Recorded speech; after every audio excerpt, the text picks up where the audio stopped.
Graça e paz abençoados, voltando aqui à Igreja Perfeita, parte 4. Vamos prosseguir no entendimento. Então, como o irmão Paulo estava falando, estava dizendo justamente que a nossa vida do corpo, entenda, abençoados e abençoadas. Você que me ouve aí, você que participa conosco no canal, entenda que a sua vida no corpo, a vida do homem e da mulher, foi dado a nós para que nós fizéssemos o que bem quisesse. Foi confiado a nós esta vida, este véu, né? Este véu, esta habitação, carne, corpo, foi confiado a nós, aonde foi posta a nossa alma, onde foi posta a nossa alma. E a sua alma, que é a vida, que governa o corpo, que governa o seu corpo, ela é quem decide o prazer dela. Se ela tem prazer em usar piercing, ela vai usar piercing, brinco, piercing no nariz, piercing na boca, na língua. O corpo é seu. Nós vemos indígenas que têm costumes diferentes de nós aqui no Rio de Janeiro, em outros estados, porque a cultura deles faz com que eles vivam uma vida diferente. E aí, você vai criticar e dizer que Deus não aceita esse povo, que todos eles, por causa disso, que está catuando o corpo, eles catuam mesmo, eles criam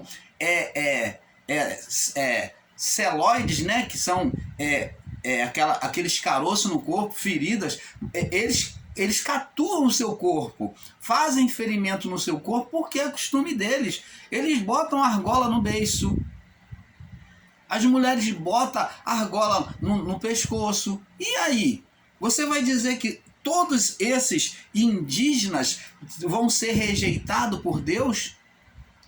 Você está entendendo? A vida do corpo foi entregue a você para que você tenha o zelo e cuidado de conduzi-la.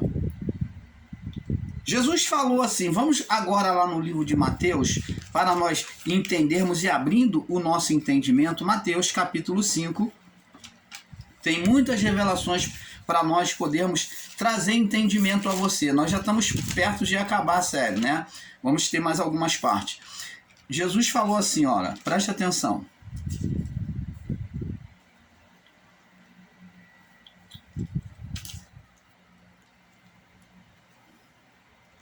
Aqui, ó, Jesus falou assim, ó, acerca da lei. Vamos pegar aqui do que ele falou acerca da lei para nós termos um entendimento.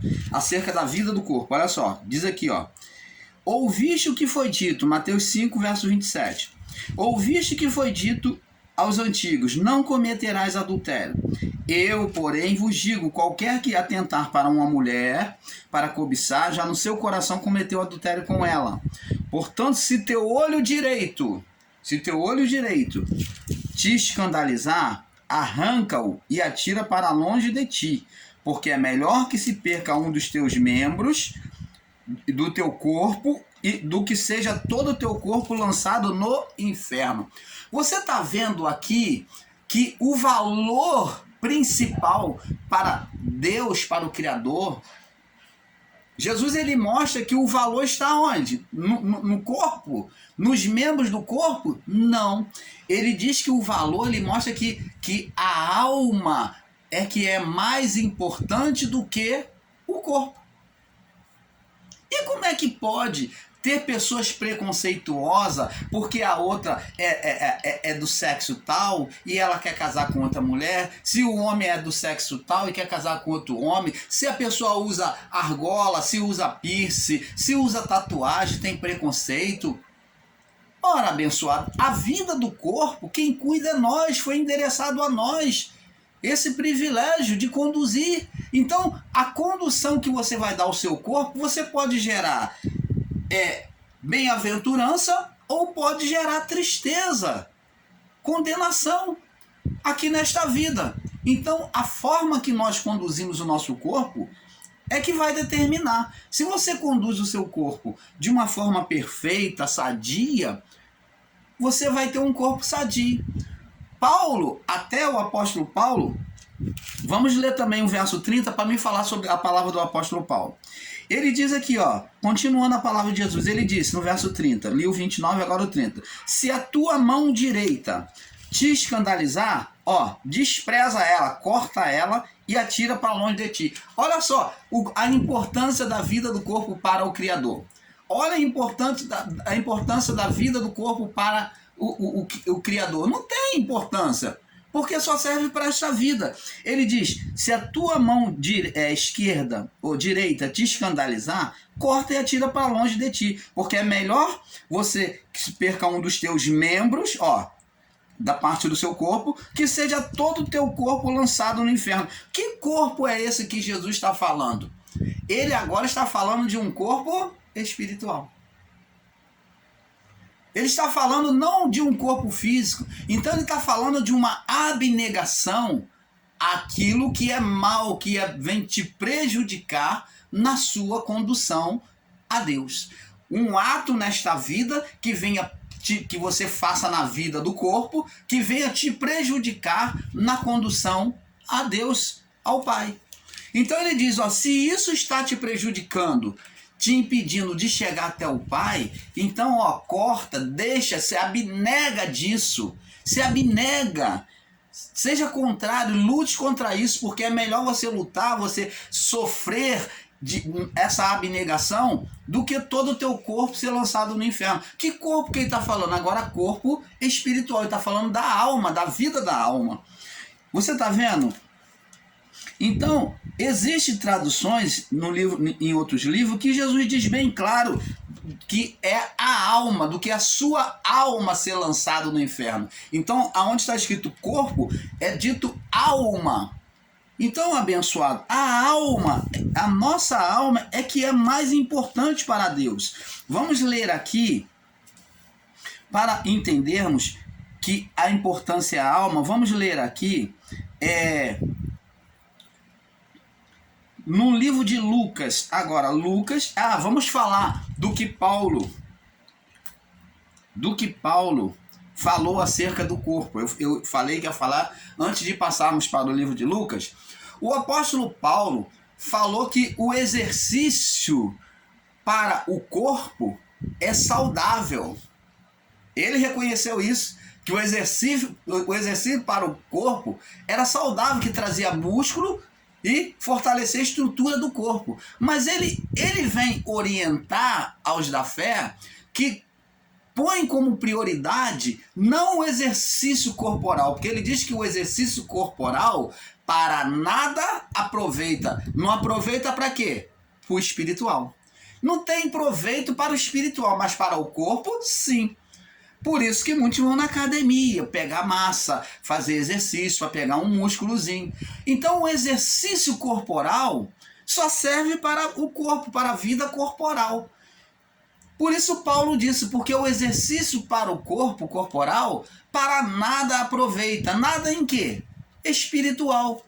Então, Paulo vem recomendar que o nosso exercício, assim como fazemos para o nosso corpo, a nossa dedicação em exercitar o corpo, em buscar comer o que é saudável, em malhar, em exercitar o corpo, também da mesma forma devemos fazer em relação ao espiritual, a dedicação.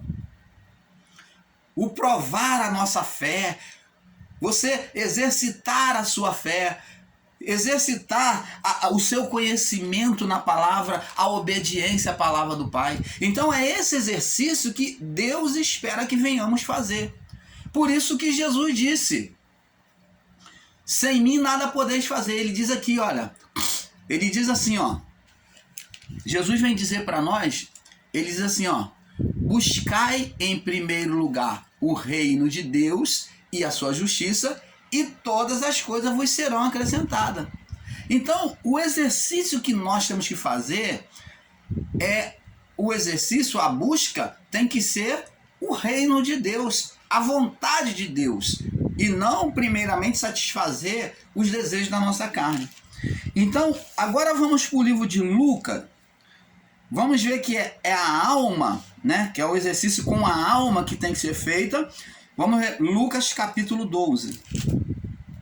Vamos agora em Lucas capítulo 12, ver que a alma que tem que ser exercitada, disciplinada, Deus não tem nada com a carne. Diz aqui, ó, Lucas 12, no verso 20. Olha o que Jesus diz aqui, ó. Ele conta a parábola. Vamos ler aqui. Vamos ler do verso 13, para nós termos entendimento perfeito, para não ficar fora do contexto. Lucas 12, 13 em diante. E disse-lhe a multidão: Mestre, dize a meu irmão que reparta comigo a herança. Mas ele lhe disse: Homem, quem me pôs a mim por juiz ou repartidor entre vós? Disse-lhes: acautelai-vos e guardai-vos da avareza, né, do materialismo desta vida. É o que muitos têm feito. A avareza da vida, de qualquer... da avareza, porque a vida de qualquer não consiste, de qualquer pessoa não consiste na abundância do que ela possui. Então, no reino, não adianta você dizer que eu sou rico, eu sou presbítero, eu sou pastor. Não, no que não é os títulos desta vida e nem a propriedade que você tem. Verso 16. E propôs-lhe uma parábola dizendo: a herdade de um homem, observa bem isso agora, abençoados, tinha produzido com muita abundância, um homem rico nesta vida, e a propriedade dele passou a produzir mais ainda, ele se tornou mais rico ainda. E ele arrazoava consigo mesmo, dizendo: que farei? Ele já tinha tanto, agora ele falou: o que é que eu vou fazer agora com tanta riqueza, tanto alimento que a minha terra produziu? Que farei? E disse, verso 18: farei isto. Ele disse consigo mesmo: derrubarei os meus celeiros, edificarei outros maiores, e ali recolherei todas as minhas novidades e os meus bens. Então ele disse que ia guardar todos os cereais dele, né, da plantação, ia botar num celeiro maior e botar todos os bens dele ali. Verso 19, agora vem a presunção da alma dele. E direi à minha alma, olha só a presunção da alma dele, a presunção, né? Alma, ele iria falar com a alma, com ele mesmo, ó, direi à minha alma. Agora ele vem falar com a parte espiritual, a vida dele. Ele disse: alma, tens em depósito muitos bens para muitos anos, descansa, come e bebe e folga. A palavra deste homem é a mesma palavra que muitos aí dizem. E muitos dizem assim: ah, se eu ganhasse na Mega Sena, eu iria ser feliz. Se eu ganhasse na Mega Sena, eu iria ser feliz. Eles acham que o dinheiro vai trazer sossego para a alma deles. Mas a riqueza extrema para muitos só traz desgraça. A riqueza extrema para muitos que não sabem administrar, não administram debaixo do amor de Deus, só vai trazer destruição. Nós temos exemplos de vários que já ganharam na Loto, na Mega Sena, e no entanto ficaram pobres, estão às vezes numa condição pior do que estava. E que o dinheiro dele, por muitas das vezes, serviu para destruir a vida dele e a família dele. Você não vê quando morre um senhor rico na sua família, ou uma senhora, uma mãe ou um pai, e deixa a riqueza para os filhos, o que acontece? A briga, a destruição começa. Então a briga em juízo, na justiça, um querendo tomar do outro, e muitas das vezes acontecem tragédias, maquinações de mal de um contra o outro. E esse homem, ele se iludiu também, dizendo: alma, tens em depósito muitos bens para muitos anos. Então a alma dele, ele estava dizendo que a alma dele já podia não se preocupar com nada, né? E come e descansa agora, relaxa, come, bebe, folga. Mas Deus lhe disse, verso 20, louco, louco, por que ele é louco? Porque não conhece a Deus. Isso é estado de loucura para Deus, não conhecer a Deus e considerar-se certo, cheio de razão, quando ele supriu a vida material dele e faltava a vida espiritual. Faltava ele exercitar os músculos espirituais. Ele exercitou o músculo corporal desta vida e conquistou, foi feliz no material, mas faltava ele exercitar a vida espiritual. Por isso ele foi considerado louco. Por quê? Porque a palavra de Jesus disse para nós, ó, buscai em primeiro lugar o reino de Deus, ó, prioridade espiritual, e a sua justiça, e satisfazer a sua vontade, e todas as coisas vos serão acrescentadas. Então você passa a estar protegido, você passa a estar vivendo o reino de Deus quando você prioriza Deus na sua vida. Agora, Jesus disse também, não ajunteis tesouro na terra, ajuntai tesouro no céu. Não que seja que Deus ele condene a riqueza, não. Deus não condena, até porque ele que é o dono de todo o ouro e toda a prata. Então, o que Deus condena? Por que Deus diz que juntar em primeiro lugar o reino de Deus? Juntar tesouro nos céus. Porque ele está dizendo que o nosso exercício, a nossa busca preciosa deve ser em buscar tesouro escondido nos céus. Como nós, o canal Luz da Graça, estamos fazendo, buscando por meio da palavra, profundidade espiritual, essência, para conhecermos a perfeita vontade de Deus. Então é isto, abençoado. Buscai o quê? Juntar tesouro nos céus.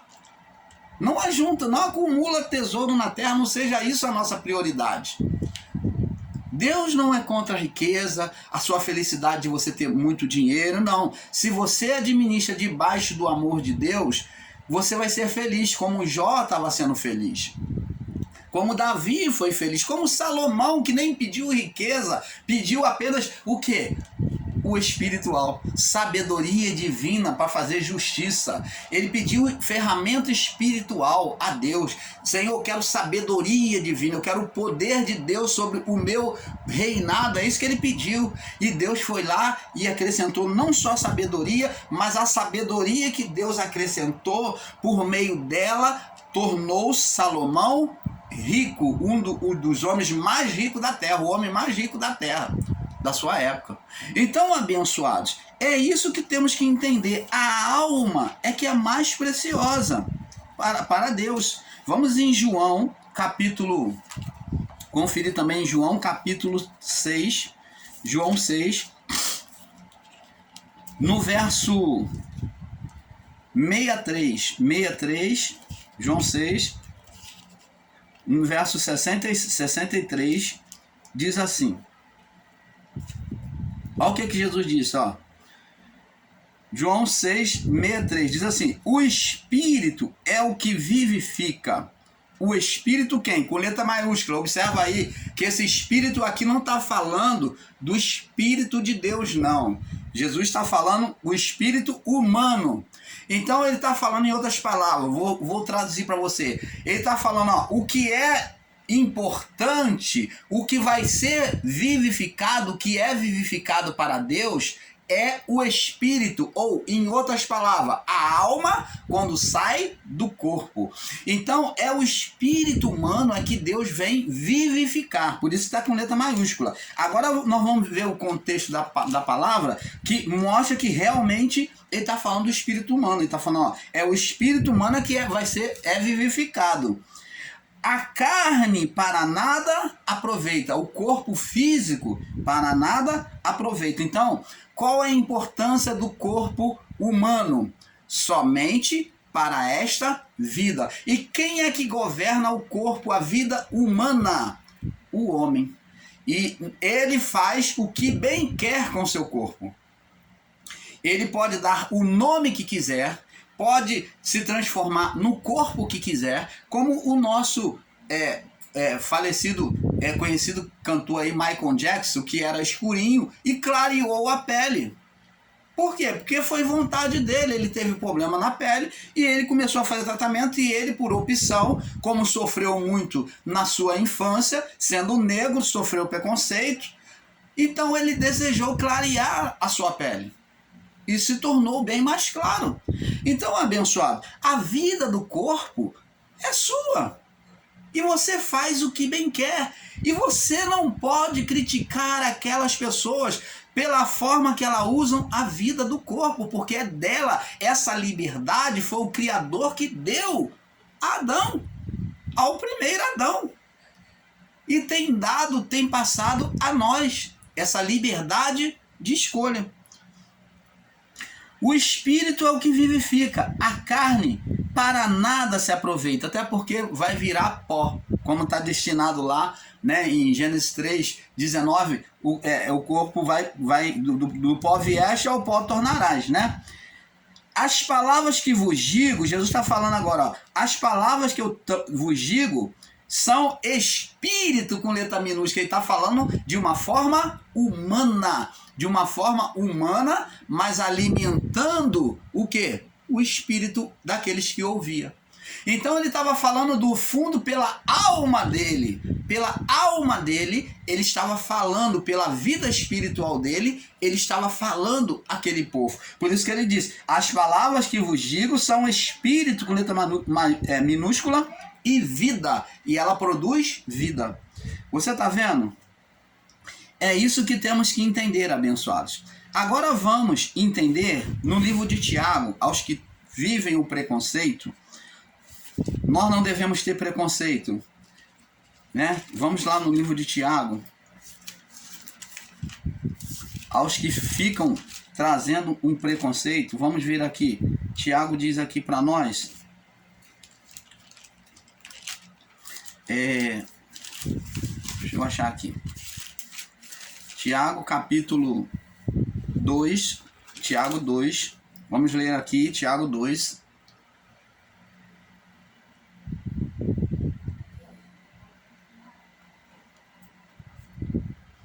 Tiago 2, no verso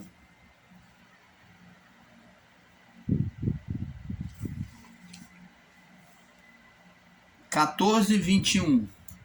Verso 14, diz assim. Vamos ler aqui. A fé sem as obras. Diz aqui, ó. Meus irmãos, que aproveita se alguém disser que tem fé e não tiver as obras? Porventura a fé pode salvá-lo? Se um irmão ou uma irmã estiverem nus e tiverem falta de mantimento cotidiano, e algum dentre vós disser, ide em paz, aquentai-vos e fartai-vos, se não lhe derdes coisas necessárias para o corpo, que proveito virá dali? Então, aí ele diz aqui no verso 17, assim também a fé, se não tiver as obras, é morta em si mesmo. Então, Tiago está ensinando que de que adianta você dizer que abençoa, que ama a Deus, que ama ao seu irmão, né? Que dizer, Jesus te ama e eu também, é o jargão que todos os evangélicos usam, né? Jesus te ama e eu também, mas este amor muitas das vezes não é praticado, não é demonstrado. É um jargão que se usam, são vários jargões dentro das igrejas evangélicas. Então, eles usam esses jargões como um ato de hipocrisia para mostrar uma falsa aparência, né? Eles usam jargões, né? Jesus te ama e eu também, e muitos outros.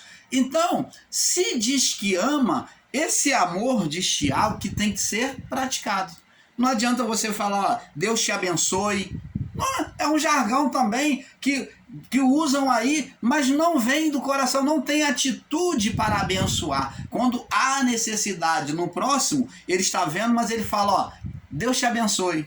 Mas o outro continuou lá passando necessidade. A outra irmã continuou lá passando necessidade, estando na mesma igreja dela, na mesma instituição, e ela que se diz ser empresária, ela que se diz estar por cima da carne seca, não dá nenhuma cesta básica, não dá nem um centavo, não busca trazer um recurso para aliviar o fardo da irmã ou do irmão da mesma instituição.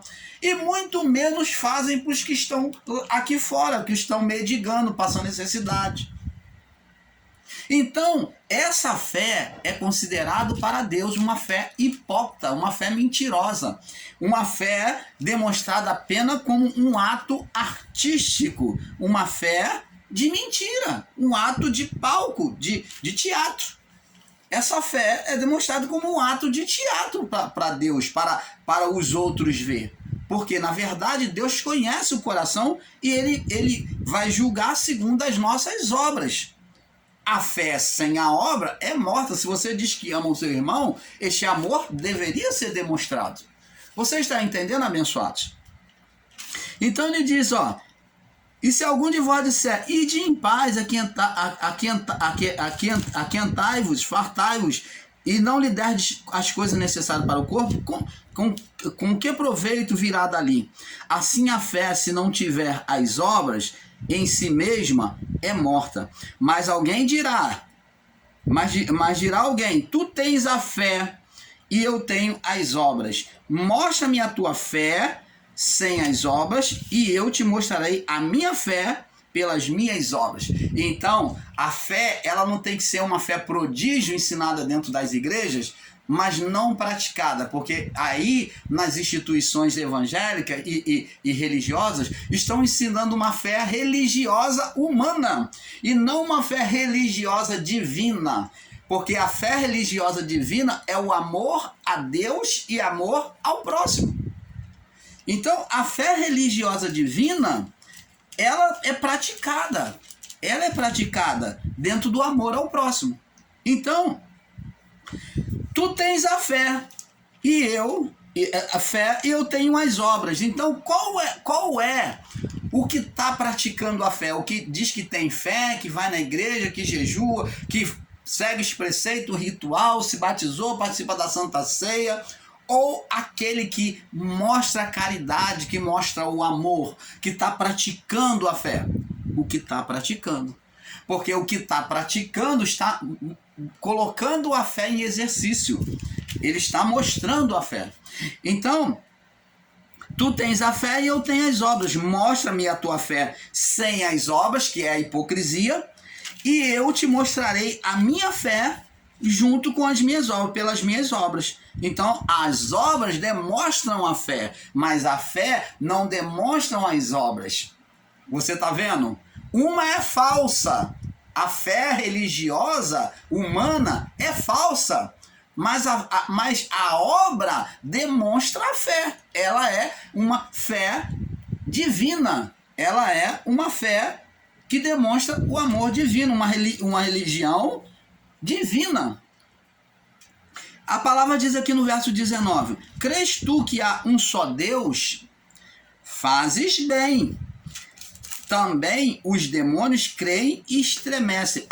Então está dizendo aqui que aqueles que têm uma fé artística, uma fé hipócrita, uma fé humana, da religiosidade humana, da religião humana, eles apenas só manifestam a fé, mostram uma fé espiritual como as forças malignas, que também creem e tremem, mas eles não praticam.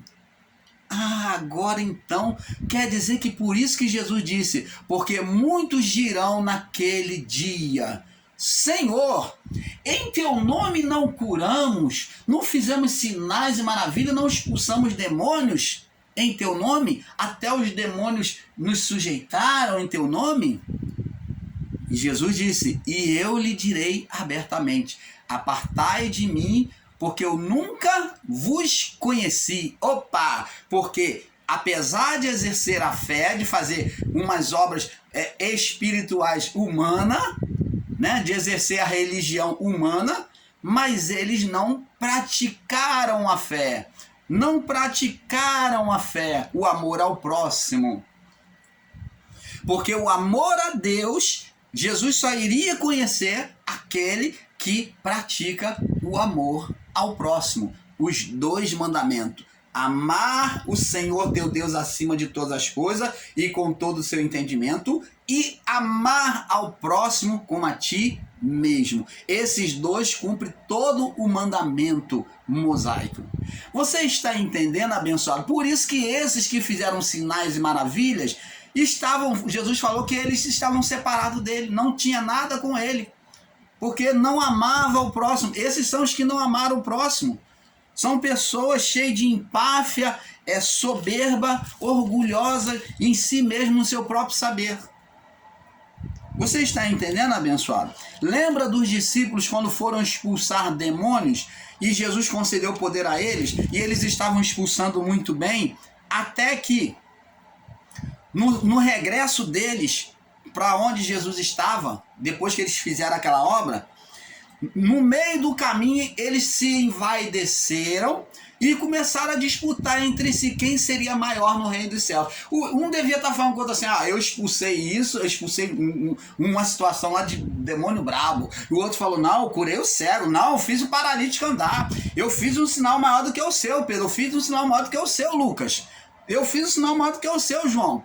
Então eles estavam discutindo entre si quem seria maior por causa dos feitos que eles tinham feito, estavam se considerando um maior que o outro.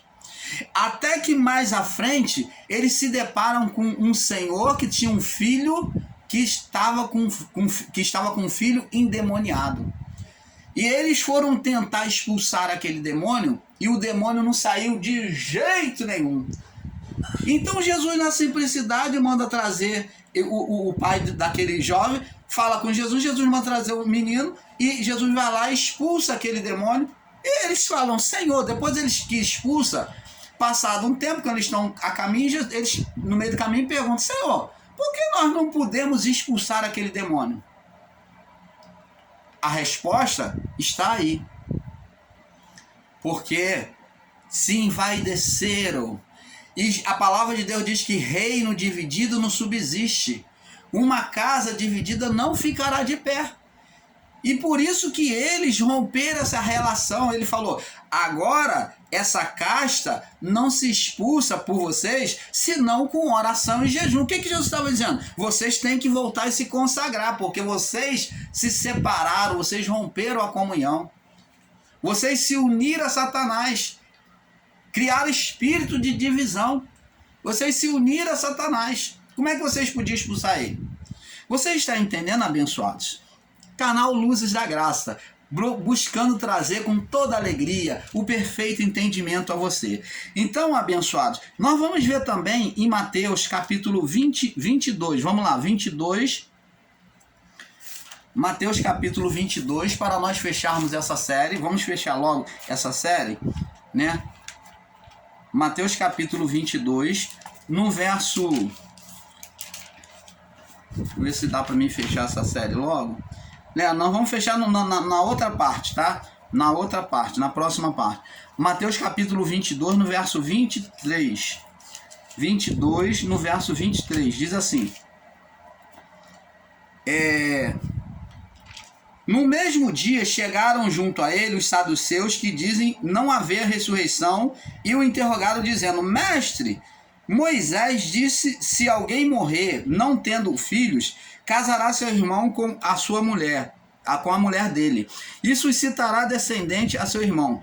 Ora, houve entre nós 7 irmãos, e o primeiro, tendo casado, morreu, e não tendo descendência, deixou a mulher do seu irmão. Da mesma sorte o segundo e o terceiro, até o 7º. E por fim, depois de todos, morreu também a mulher. Então morreu todo mundo, por fim, né? Portanto, na ressurreição, de qual dos 7 será a mulher, visto que todos a possuíram? Jesus, porém, respondendo, disse, errais por não conhecer as Escrituras e nem o poder de Deus, porque na ressurreição não se casam, nem se dão em casamentos, mas serão como anjos no céu. Você está vendo? Acerca da ressurreição dos mortos, não tendes lido o que Deus vos declarou? Eu sou o Deus de Abraão, o Deus de Isaac, o Deus de Jacó. Ora, Deus não é Deus dos mortos, mas dos vivos. Então, presta atenção. O que é que essa passagem vem demonstrar? Esses irmãos religiosos que vêm combatendo contra o sexo, a mudança do sexo, que vêm combatendo contra o piercing, usar piercing, usar batom, usar o cordãozinho que a mulher gosta, de se envaidecer, pintar as unhas, de ter a vaidade sobre a vida do corpo. Jesus está mostrando aqui que nos céus não tem sexo, porque não vai ser o corpo que vai prevalecer lá, como já lemos. A carne para nada presta. A carne, o corpo para nada presta, não é verdade? Então, abençoados, Lá não existe sexo, por isso que a mulher lá não seria mulher nem do primeiro, nem do segundo, nem do terceiro, nem do quarto, nem do quinto, nem do sexto e muito menos do sétimo. Por quê? Porque lá a alma não tem sexo. Ela não está a um corpo físico que foi colocado sexo nesta vida. Você está entendendo? Então Deus ele não está preocupado com a vida do corpo. Ele está preocupado em a condução da alma. Ah, sim. O ensino debaixo do amor, em que a vida da alma deve ser preservada, a educação à alma na condução para Deus, esse é perfeito. Mas um ensino que vem combater, ser julgador e condenar as pessoas, ser julgador, se assentar no lugar de Deus e dizer que a alma das pessoas vai para o inferno porque ela botou brinco, porque ela mudou de sexo, porque ela fez isso, ora, abençoados, quem somos nós para fazer isso? Nós apenas estamos encarregados de ensinar a verdade. Agora, sobre a condução da alma, isso é Deus.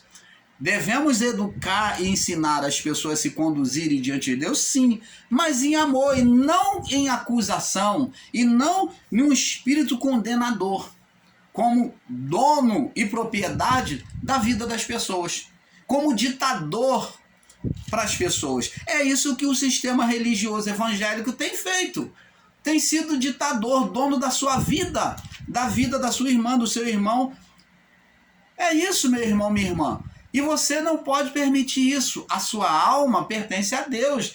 Se alguém te ensina, tem que ensinar debaixo do amor de Deus, com a palavra pura e clara.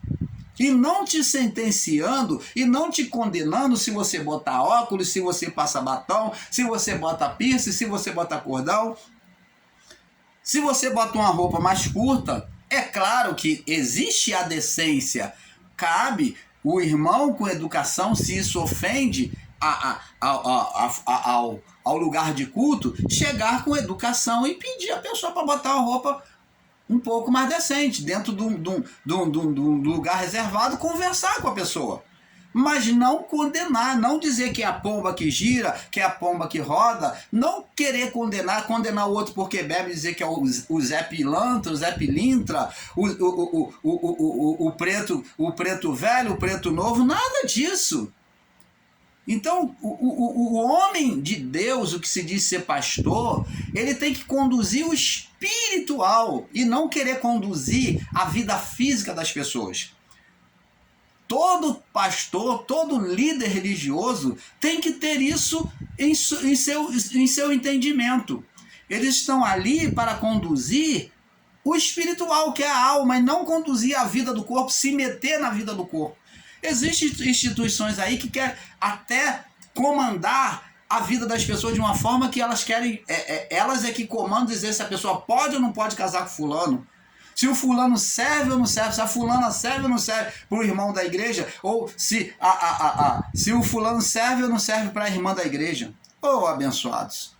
Então se torna um intromisso. Então vamos passar para a próxima parte, está bem avançado, porque é um pouco aqui, um pouco ali. Paz, vamos para a próxima parte. Paz.